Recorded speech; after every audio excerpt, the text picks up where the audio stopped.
আজ আমরা আপনাদের নিয়ে যাব পঞ্চগড় জেলার একটি গুরুত্বপূর্ণ অথচ অবহেলিত আটোয়ারি ইমামবাড়া। ইমামবাড়াটি ঐতিহাসিক মির্জাপুর শাহী জামে মসজিদের পাশেই অবস্থিত। ইমামবাড়া শব্দটির আক্ষরিক অর্থ ইমামের বাড়ি, তবে স্থাপত্যের ভাষায় এটি মূলত শিয়া সম্প্রদায়ের মিলনস্থল, একটি ধর্মীয় ও সাংস্কৃতিক কেন্দ্র।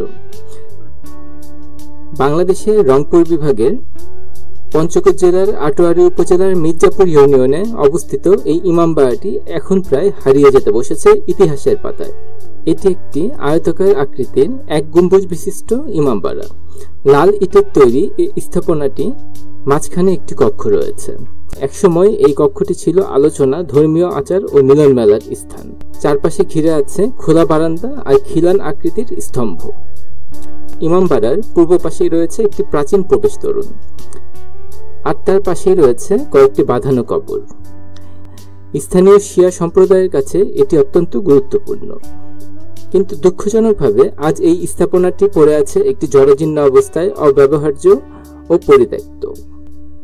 ইমামবাড়াটি বর্তমানে বাংলাদেশ প্রত্নতত্ত্ব অধিদপ্তরের তালিকাভুক্ত একটি পুরাকৃতি, কিন্তু সংরক্ষণের অভাবে এর ঐতিহাসিক গৌরব যেন হারিয়ে যেতে বসেছে।